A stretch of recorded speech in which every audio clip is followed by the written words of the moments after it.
ಎಲ್ಲರಿಗೂ ನಮಸ್ಕಾರ. ನನಗೆ ಈ ವಿಡಿಯೋ ಮಾಡೋಕ್ಕೆ ತುಂಬ ಖುಷಿ ಆಗ್ತಿದೆ. ಯಾಕಂತ ಹೇಳಿದರೆ ನಮಗೂ ಆಯುಧ ರಾಮ ಮಂದಿರದಿಂದ ನಮಗೆ ಆಮಂತ್ರಣ ಪತ್ರಿಕೆ ಬಂದಿದೆ. ಇದರಲ್ಲಿ ಎಲ್ಲ ಡೀಟೇಲ್ ಆಗಿ ಕೊಟ್ಟಿದ್ದಾರೆ. ಇನ್ನೊಂದು ಇದು ನೋಡಿ, ಇದರಲ್ಲಿ ಓದಿದೆ, ತುಂಬ ಖುಷಿ ಆಯಿತು. ಇನ್ನೊಂದು ಮೇನ್ ಅಂದರೆ ಅಕ್ಷತೆ ಬಂದಿದೆ. ತುಂಬ ಅಂದರೆ ತುಂಬ ಖುಷಿ ಆಯಿತು. ಅಲ್ಲಿಗೆ ಹೋದಷ್ಟು ಖುಷಿ ಆಯಿತು. ನಾವು ಯಾವಾಗ ಹೋಗ್ತೇವೋ ಗೊತ್ತಿಲ್ಲ. ನಮ್ಮದು ನೋಡೋ ಪುಣ್ಯ ಇತ್ತು ಅಂದರೆ ನಾವು ಹೋಗ್ತೇವೆ ಒಂದು ಟೈಮ್ ಅಂದ್ಕೊಂಡಿದ್ದೀನಿ. ತುಂಬ ಖುಷಿ ಆಯಿತು. ನಾವು ಯಾವಾಗ ಹೋಗ್ತೇವೋ ಗೊತ್ತಿಲ್ಲ, ಆದರೆ ನಮಗೆ ಆ ಯುದ್ಧಕ್ಕೆ ಹೋಗಿರೋ ಅಷ್ಟೇ ಖುಷಿ ಆಯಿತು. ಪುಣ್ಯ ಮಾಡಿದ್ದೇವೆ ನಾವು. ಈ ಥರ ಎಲ್ಲ ಅಲ್ಲಿಂದ ಅಕ್ಷತೆ ಎಲ್ಲ ಬಂದಿದೆ ಅಂತೇಳಿ ಅಂದರೆ ನಮ್ಮ ಮನೆಯವ್ರು ಇದನ್ನ ಆ್ಯಕ್ಚುಲಿ ದೇವ್ರ ಕೋಣೆಯಲ್ಲಿ ಇಟ್ಟಿದ್ರು ಪೂಜೆ ಮಾಡೋಕ್ಕಂತೇಳಿ.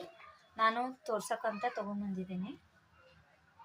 ಯಾರ್ಯಾರು ಈ ಥರ ಅಕ್ಷತೆ ಬಂದಿದೆ ಅಂತೇಳಿ ಕಮೆಂಟ್ ಮಾಡಿ ಹೇಳಿ. Thank you.